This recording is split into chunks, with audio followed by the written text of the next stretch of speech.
Hi, this is Paul. As you might know, I made just two recent videos on the Jordan Peterson Alex O'Connor conversation because of my son's wedding.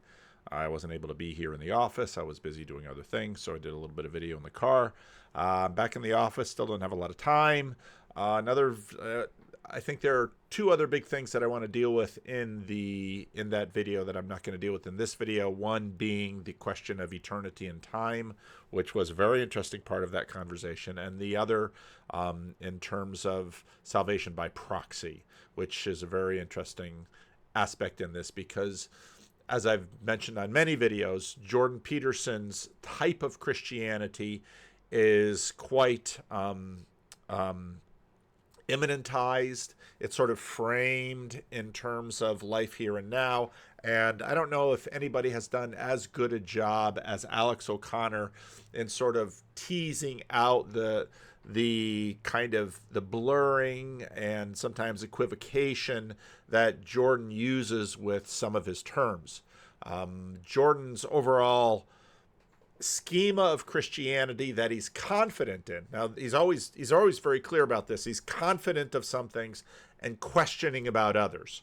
And the view of Christianity that he's confident in is quite immanentized. It's about your best life now in some ways. It's avoiding hell in terms of sort of an existential experience of hell in the here and now.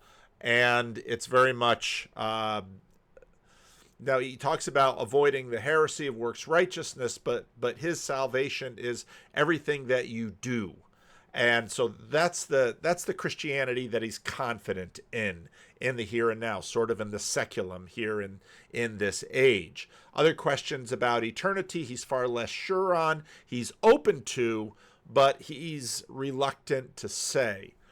Now in the last video, I was talking about the evolution of Jordan Peterson's definition of Christianity, and I really didn't see that change very much. Now in this video, I want to do something on the evolution of his view of the resurrection. And so we're going to go back over some historical pieces a little bit and some moments during the time that Jordan Peterson has sort of come into public prominence. Okay, the first video I want to look at is one that came quite early on. It's a fun video. Now I can no longer find the longer version of this on Jordan's channel. There are certain videos from the early days of Jordan that are difficult to find. Grim Grizz has fortunately squirreled some of these things away, and he can probably point to them. But this video remains on Jordan Peterson's clip channel. And this is a pretty important moment. Now, he is having a conversation here with journalist Tim Lott. In 2016, 2017, 2018, before his illness, Jordan did a lot of conversations with journalists. Some of them went well, some of them went poorly. This conversation was quite good, but it's fun because here you have sort of he's not in his coat of many Christians. He's sort of in a t-shirt at home in his study. You know, he was doing question and answer not too far from this. And Tim Lott sort of nails him on a bunch of different things early. And this is very early Jordan, 2017, very early in terms of wave one Jordan Peterson.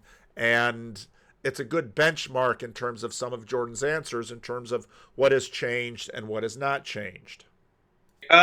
Quick question, are you a Christian? I suppose the most straightforward answer to that is yes, although I think it's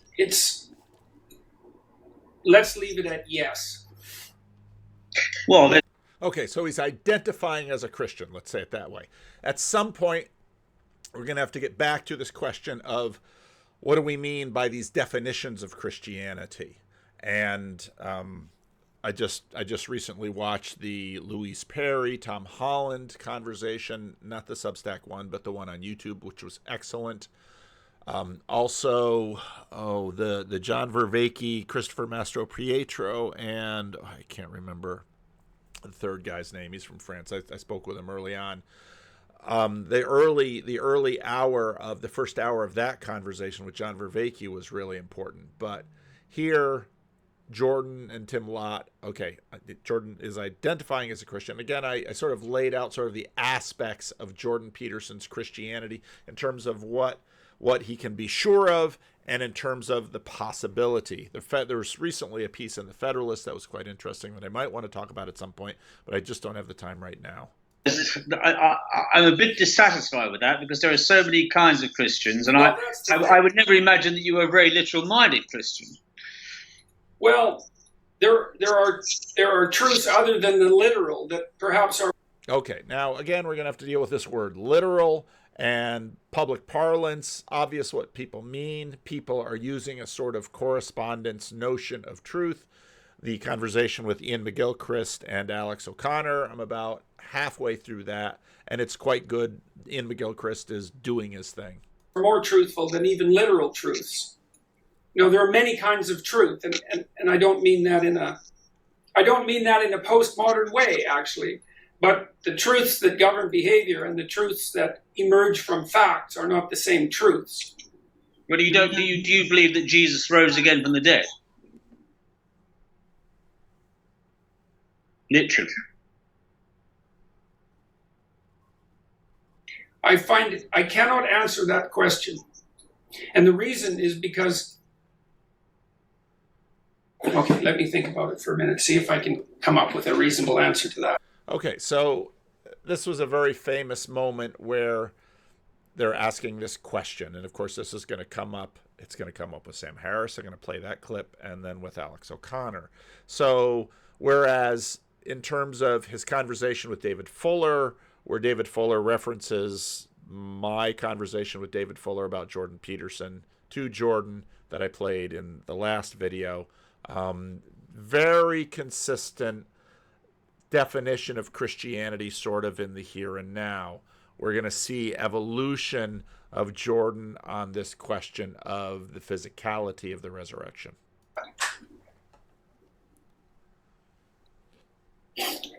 Well, the first answer would be, it depends on what you mean by Jesus.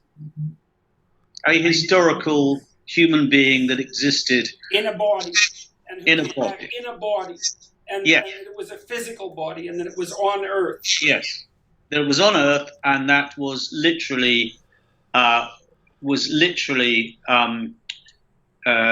came back to life. Now, in the Alex O'Connor conversation, Jordan very quickly deals with the question of Jesus of Nazareth. He was a man, no question with Alex O'Connor there. Now, part of what was interesting about the Alex O'Connor conversation is Alex O'Connor brings in the Gnostics. And so you get this question in, let's say, what is now known as the Epistle of 1 John, as to those who will profess that Jesus has come in the flesh. In the ancient world, in a docetic environment where Gnosticism is fairly prevalent and an inclination, that term Gnostic has become quite a debated term, it was easier for people to believe in Jesus as never being enfleshed as we are. And so Jesus the man was hard to believe in. Jesus now whatever conception one might have of not fully human, well, that was sort of the harder thing. And so you see in the first epistle of John, which some people believe is sort of an addendum to the Gospel of John, that Jesus has come in the flesh. That's a very big point in the Gospel of John. Now, the Gospel of John gets mentioned in the Vervaeke video, and John is quite happy about some recent scholarship that actually postulates the Gospel of John as perhaps being the earliest gospel. That's not necessarily tremendously new scholarship. These ideas have been around for a long time.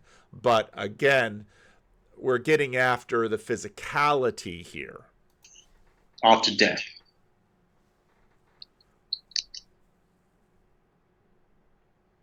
I would say that at the moment I'm agnostic about that issue, which is a lot different than saying I don't believe that it happened. That's very interesting. I can't explain why. When I get to the New Testament in my biblical lectures, I'll spend like 6 hours trying to explain what I think about that. Now, of course, the evolution of the biblical lectures has been interesting. We've never, initially the plan, I think, for the Exodus, which is sort of the Pentateuch group, was that he was going to do the seminar and then he was going to do lectures like he did for Genesis, and that has never happened. I don't know if that ever will happen. I don't know if that's in the planning stages. I actually hope it does happen.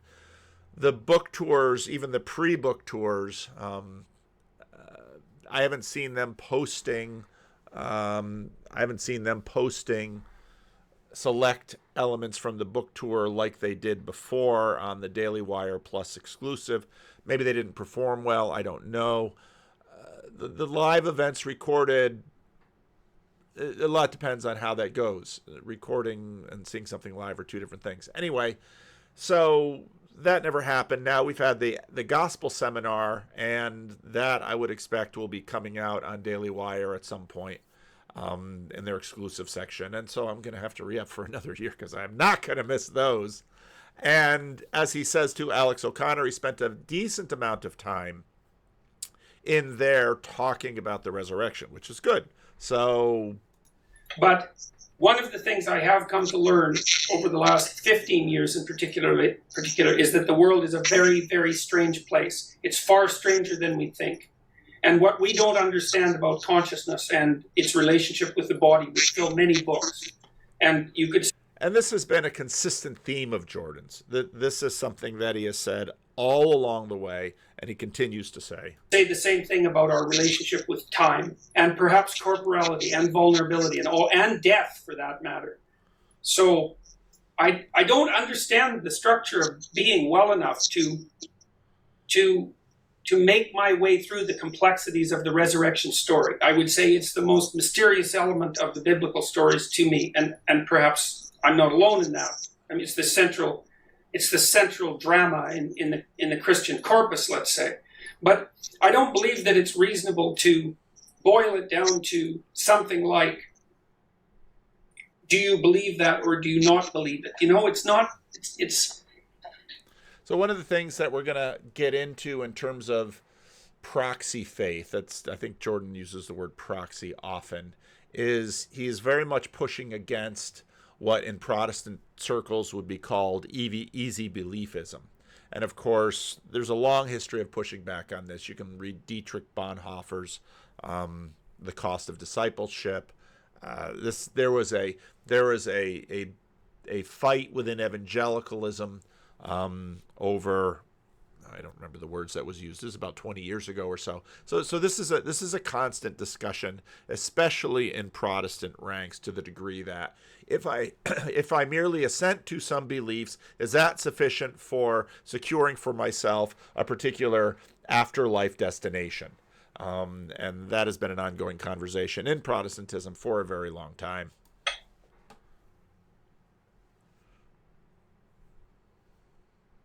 I don't know the limits of human possibility. I don't know. And that was a big statement. And that is sort of, this is what I can say down here for sure. And that's where you tend to get this immanentized faith. Agnostic with respect to the resurrection, but I don't know the possibilities. I don't know where the limits are. An intriguing answer, and it surprises me. Because I had sort of very much had you down as somebody who saw these stories as essentially projections of the human consciousness. Well, they are that. And I could say the death and resurrection of Jesus Christ symbolizes the necessity of the psyche to undergo a sequence of deaths and rebirths in its attainment of the ideal. Oh, yes, that's what I expected you to say. But yes. you are agnostic about that's true. The literal fact. It's a phoenix. It's a phoenix story. But you are agnostic about the actual fact, historically. Well, the thing is that just because that's true doesn't mean that's all that's true about it. And again, despite how many YouTube videos and thumbnails that have been about Jordan Peterson finding faith, his answers have been quite consistent over the last 6 or 7 years that I've been watching him. There's really not a lot of movement. It's sort of a slow evolution rather than a revolution. Because I also don't know. So here, for example, in order to stay alive, it's necessary to get the balance between death and life right in your psyche and your physiology, because death keeps you alive. Your cells die and regenerate all the time. And if you die too much, then you die. And if you don't die enough, well, then you also die. You end up with cancer or something like that. You have to. Now, this would be exactly the kind of answer that Alex O'Connor sort of tags him on and says, okay, it's a metaphor. But again, as Jordan sort of explains to Alex O'Connor, no, what we're looking for are multiple ways in which something is true. And if it's true at all these levels, then it's probably true consistently up and down the stack. And this is actually similar to Jonathan Peugeot's argument about the resurrection. Jonathan Peugeot, when asked about the resurrection, why he believes in, let's say, the physicality or the historicity, again, that word historicity is laden with, it's come to be used today much in terms of sort of a fact correspondence idea. Jonathan Peugeot will say, I believe in the resurrection because I see the resurrection all around me. I see its truth all around me, and many of these other ways that sort of Jordan Peterson points to. So in that sense, Jonathan and Jordan are sort of working the same type of argument. Get the balance between death and life right in order to survive. I don't know what would happen if you got the balance between death and life exactly right.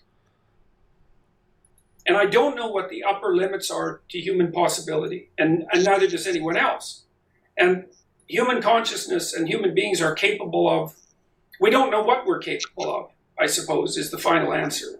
And so I'm unwilling, for a variety of reasons, which I can't explain.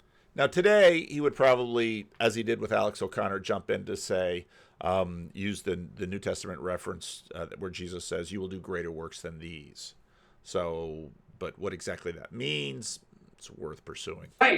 They're tangled up with experiences that I've had that I can neither understand nor explain. But I'm unwilling to rule out the existence of heaven. I'm unwilling to rule out the existence of life after death. I'm unwilling to rule out the idea of universal redemption and the defeat of evil.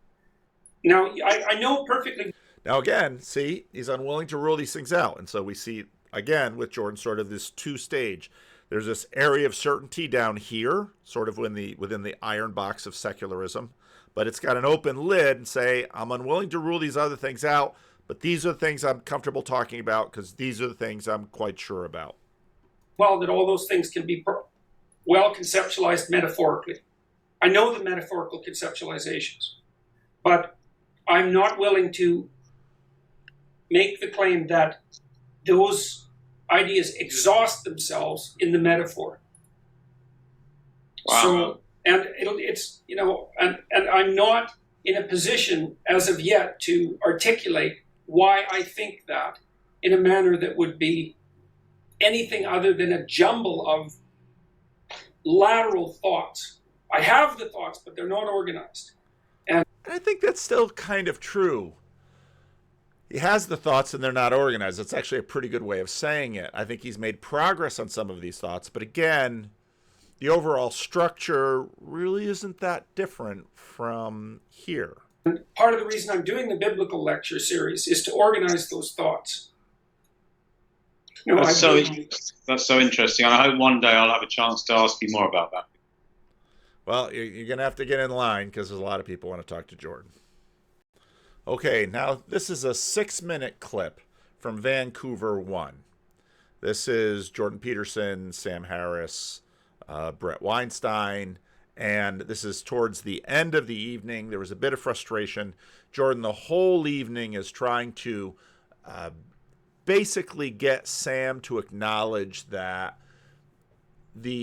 our modes of perception are by no means as naive as Sam's work seems to Jordan to indicate. And they're getting to the end, and there's getting frustration. And in some ways, where Sam Harris and Alex O'Connor are sort of doing the same thing, is they're trying to push Jordan to stop equivocating in their minds. Now, Sam, one of the interesting things that comes through so clearly in this is that the new atheists are motivated by, let's say, moving the needle on principalities and powers and dominant spirits. They're looking to crush Christianity and fundamentalism to bring about this rational world. Now, I would say at this point, already not 5-6 years later, that whole effort is falling like a house of cards. Even though, let's say, the public, what I talked about in the last video, the public infrastructure is sort of maintaining itself, but I think we're going to continue to see the collapse of that. Back to my fundamental concern here in the difference, with respect to the difference with how we talk about these things, to call that thing God is fine. That's a God I have no problem with. Okay, now the piece before this is from where I got the God number one, God number two. For Jordan, God is not a super thing in the sky. For Jordan, I've often used the Isaiah, holy, holy, holy is the Lord God Almighty. It's sort of up in the sky, set apart. The whole earth is full of his glory. Jordan Peterson sees the immanentized God, basically takes all of this metaphor and immanentizes it. Peugeot does that in terms of saying the biblical patterns are here with us in the world. It's tremendously immanentized, and a few videos ago I talked about that as, in some ways, a continuation of the secularization of Christianity. Right, but that's not how most people most of the time are using the word, and there's something misleading about that, and that worries me. Yeah, well, if the claim that you're making is that we're all deeply confused about the nature of divinity and ultimate reality, it's like, yes, yeah, well, clearly. Well, another thing we agree on. I also don't disagree. Look, I've never made the claim that what I'm talking about is like what other people are talking about. I mean, it is in some ways, but I've not made that claim, so I don't see why that's a justifiable criticism. It's like... Well, no, it's a criticism with respect to the very likely effects of communicating in that way. Because I see the results of that communication. It's a little bit, I mean, this is going to sound more invidious than it is, but this is the kind of thing that I get into with Deepak Chopra. Yeah. Deepak and I agree about a lot. I think it's more invidious than it sounds, actually. Yeah. Well, you're not wearing rhinestone glasses. If you graduate to that, we'll have more. But the suits are coming. More of a problem.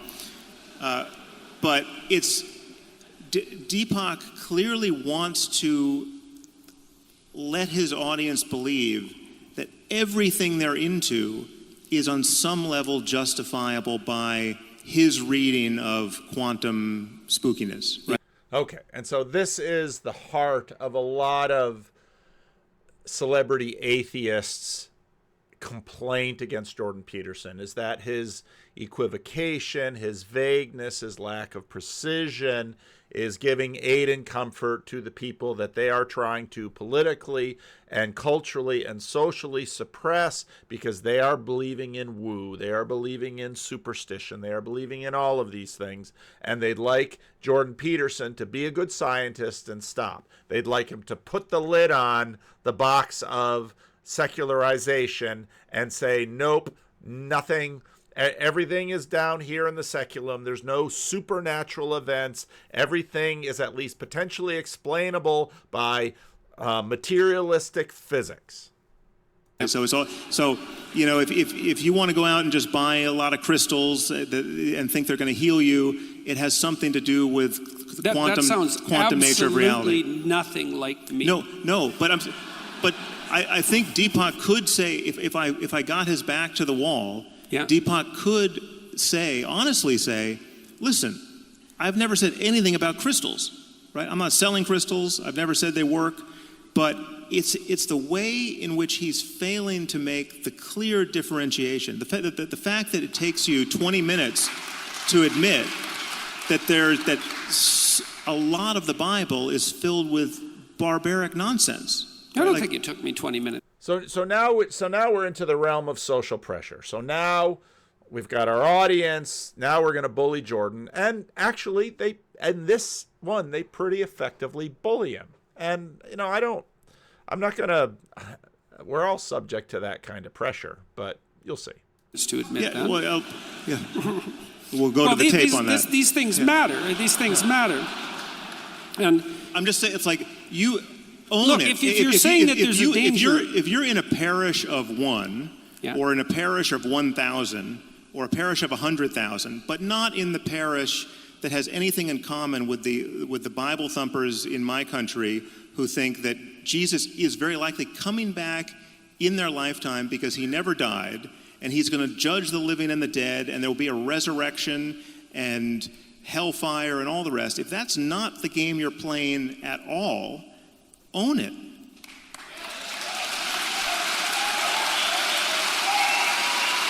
Why are you all applauding about that? It's like, what do you mean own it? It's like, I already made my claim. It's like, I'm not playing a religious fundamentalist game. So what's all the applause about? So I don't understand that.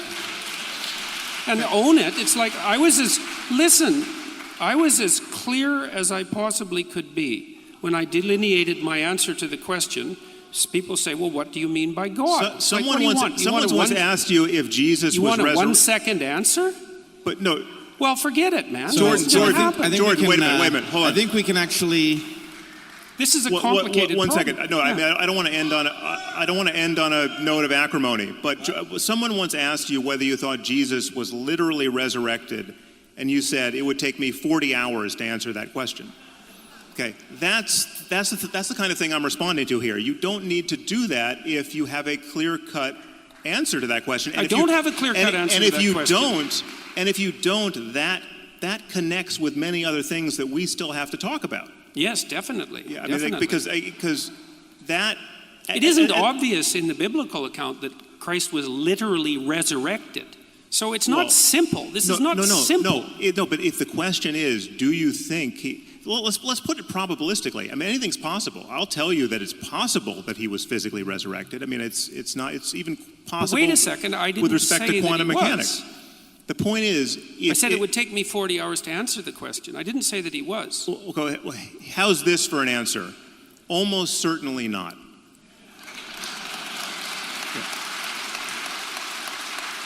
What's wrong with that answer? You want? I think I know what's wrong with that answer. You won. Now, again, a lot of social pressure. At this point, too, Sam Harris is the bigger name, and that, I think, will be reversed. I don't know exactly how you measure clout in this sense, but Jordan's, at this point, still fairly new to the game. Sam Harris has been kicking things around for at least a decade, and so now Brett's going to sort of wade in with his metaphorical truth, and I don't really think that works at all. It's a fine answer, and people have been giving that answer for a very long period of time, but the idea doesn't seem to go away. Okay, but that's evidence of what exactly? I don't know. Okay. Well, I can tell you one thing it's an evidence of. There's a deep idea. Let this be the doorway to our next 3-hour conversation. Sure. Sam wants to end on the win. We have 10 minutes left. Okay. Oh, well then, let's answer that question in 10 minutes. So wait, I want you to trust me here. You for whatever reason decided I should moderate, so I want you to trust me. For one thing, you have been doing yeoman's work. Sam, I really would like to answer that question. But I'm trying to figure out. People seem to think that I'm trying to evade the question. It's like, I'm not evading the question. I'm trying to figure it out. People have been arguing about this for 2,000 years. It's like it's not simple. But that's a symptom of the effect of religious dogmatism for 2,000 years. No, it's not. If you want to see religious dogmatism, pay attention to the social fact, as Emil Durkheim says, and the pressure that's being levied against Jordan Peterson, that they all have to. In fact, Jordan, we really want you to weigh into this, and we really want you to give you this answer. Now, they complain about religious dogmatism, but that thing cuts both ways, because a Christian will be able to say, let's say someone who is they would say, yes, I believe it, or at least a certain kind of Christian will say it, and they sort of say it with a whole structure around them and behind them, and so there we begin to see the fact that people are not just these little independent things walking around. We are all deeply connected to a whole bunch of things, and these religious commitments do bring answers, and those answers are important. Okay, it's partly a symptom of that. It's also partly a symptom of the idea. The resurrection of Jesus is clearly an important question, but you've raised a much bigger and more pressing question for the audience, which is whether or not God cares whether they masturbate. So I actually think if we pursue that answer, that we will actually wrap this up in a way that... You yes. want to end this on masturbation? I think we owe it to them, too. Okay. So... And even the fact that it's framed that way says something. Which is more important, whether God cares about you masturbating or the resurrection of Jesus Christ? I don't think that's a hard question to answer. Okay, and now to the Alex O'Connor. A lot of people interpret Paul, for example, the earliest New Testament source, as saying that if Jesus did not literally rise from the dead, if there was not a man who stopped breathing and then started breathing again, then your faith is futile and you're still in your sins. That is, Christianity is undermined. Now, let's be a little careful here, because, and this is something that is understandably confusing for a lot of people, but the New Testament talks about, we use the same word for two different things in the New Testament. One is, let's say, the resurrection of Lazarus. Some people say the resuscitation of Lazarus, the resuscitation of the son of the widow of Nain. These are two examples of people coming back to life who had stopped breathing and started breathing again. The resurrection of Jesus in the Bible is seen as categorically different, because Lazarus does not ascend into heaven. Lazarus does not walk through walls. Lazarus, these questions about the resurrection it's quite clear in the New Testament, this is not simply a reanimation of Jesus' body. It's a very curious translation of Jesus' body because, again, the wounds persist, but it's also quite clear that the resurrected Jesus has been transformed in a particular way. That, again, will become critical for Christian theology. Paul will pick up on this in Romans 6, where basically Jesus' translation from creation, flesh of creation 1.0 to creation 2.0, Jesus' translation will mean our translation into the age to come. And this is where when you look at sort of this current package of Jordan Peterson's Christianity that he's sure of, many Christians will say, well, this is a pretty deficient piece, because it's important not only that I escape an experience of hellish suffering in this age, but in my new flesh I will see him. And you can keep on reading through 1 Corinthians 15. So there's a lot going on here, and so I'm very eager to see what they do with that in the gospel seminar. Mind. Now, that means that, and Paul doesn't say sort of believing that that's false is really bad. He says, if you do not believe this proactively, then your faith is futile. The problem I have with that. If you don't proactively believe that yourself, then I think when a Christian asks you, Now, it's interesting, Jordan's body language at this point. Again, I'm not criticizing him. This is what he's been telling us all along. He's wrestling with this. And so for those who just, want to sort of beg Jordan to join a church, if Jordan were, this is so hilarious, it's comical.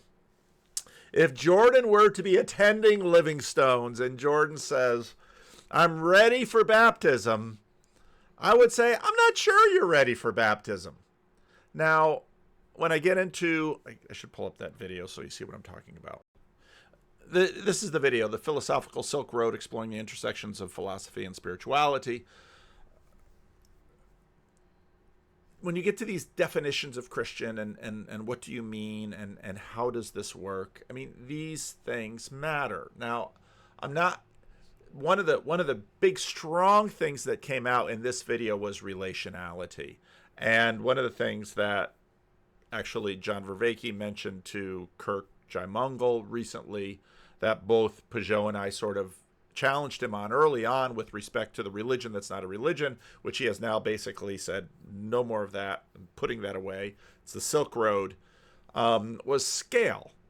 And through relationality, actually Alex O'Connor bringing up Ayaan Hirsi Ali sort of notes that part of what happens with people is they just begin to say, I am going to adopt assent to certain beliefs just for community reasons. And this is sort of a stepping away from this whole game of justified beliefs, as if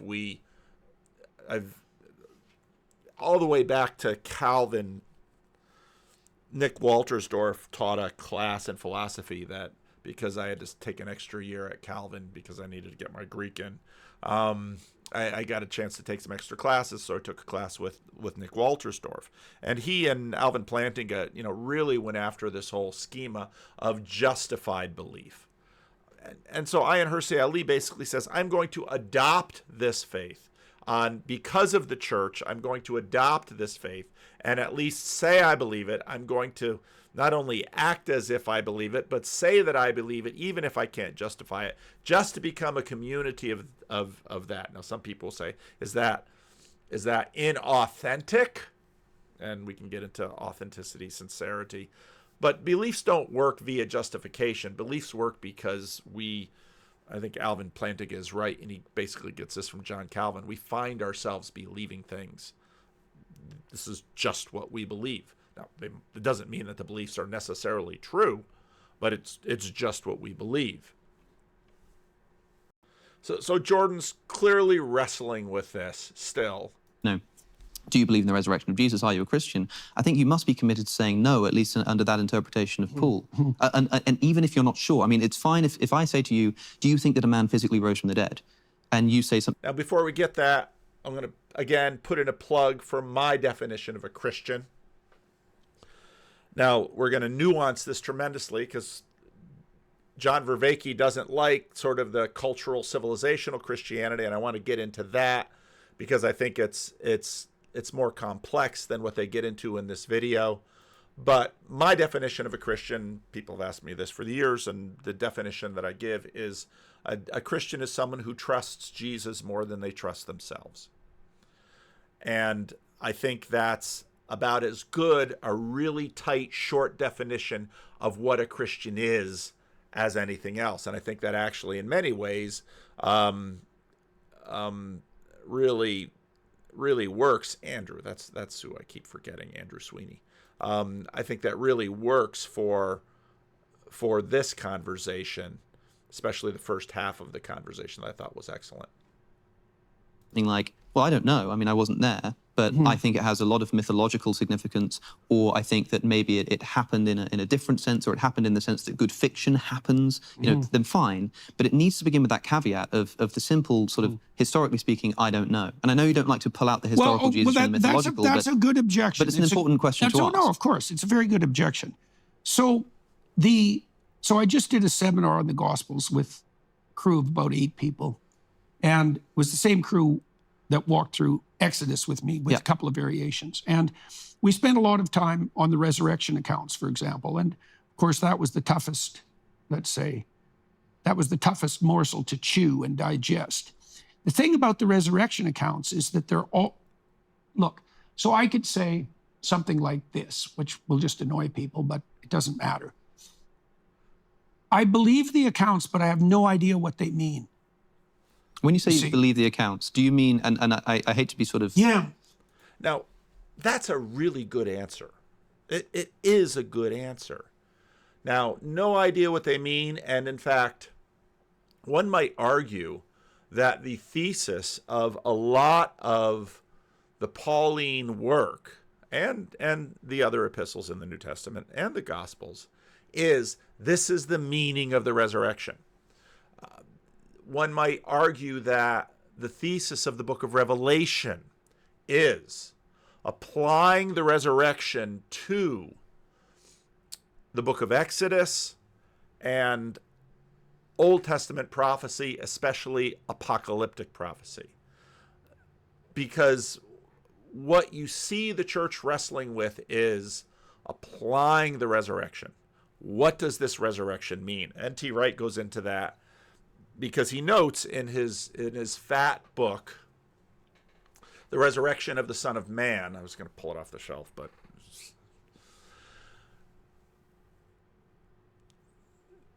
the Jews expected, I'm just working on the end of the book of Acts right now, and you have Paul's appeal to Felix. And there, again, in the book of Acts, the book of Acts is a book of sermons.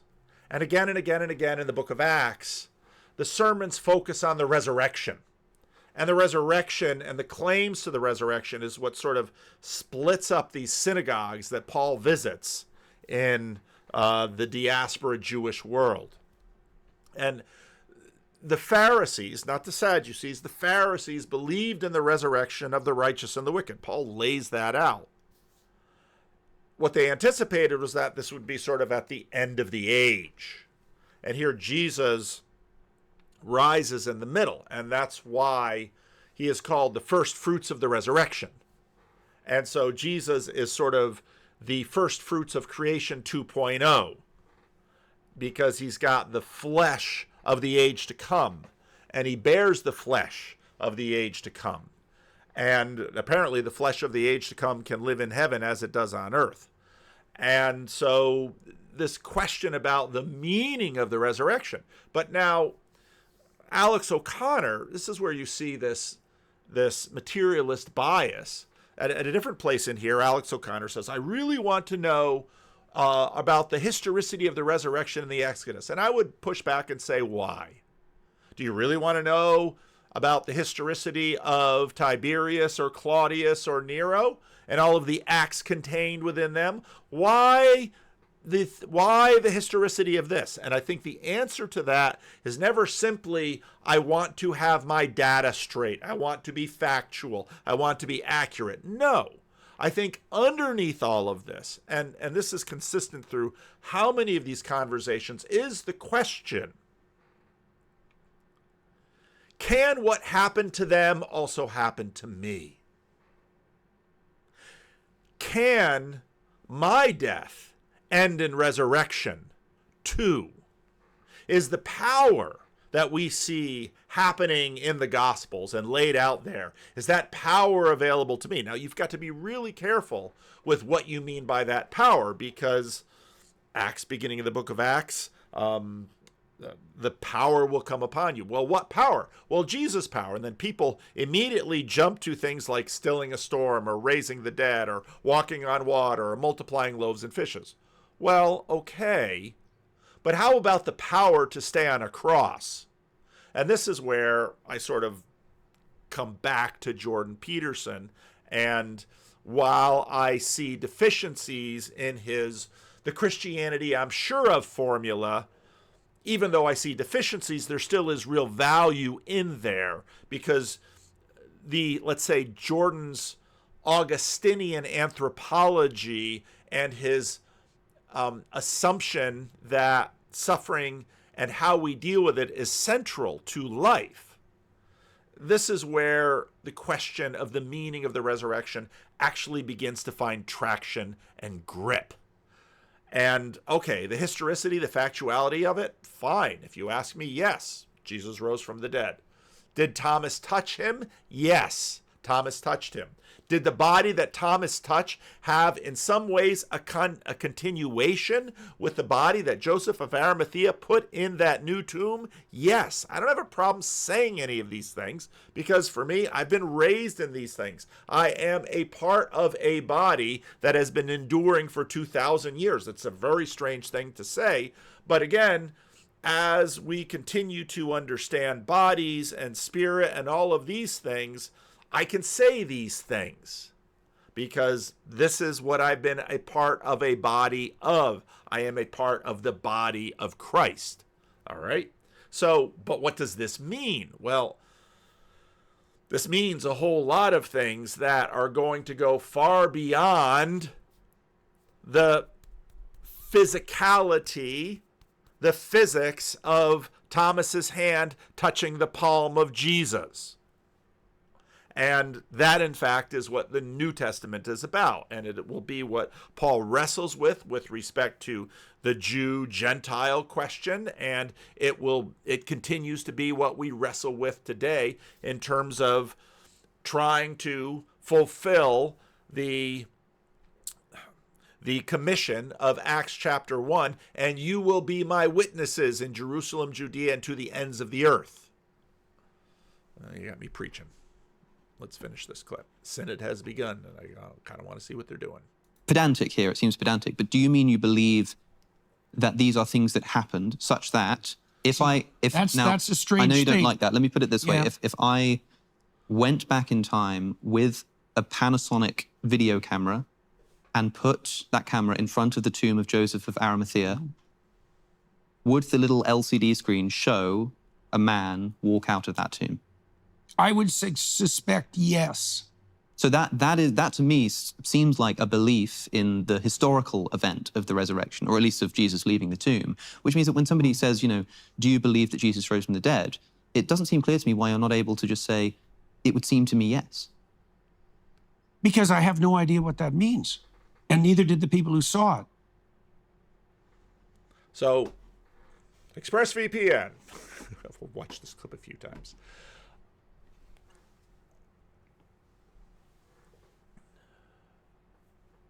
He has indeed moved.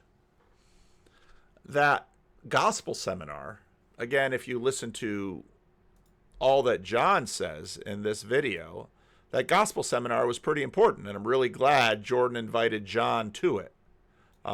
Seemed pretty important for John in terms of John sort of piecing things together. So, yeah. It's interesting to follow. All right, that's enough of this. Got to watch Synod, see what's going to happen in my neck of the woods. Leave a comment. Let me know what you think.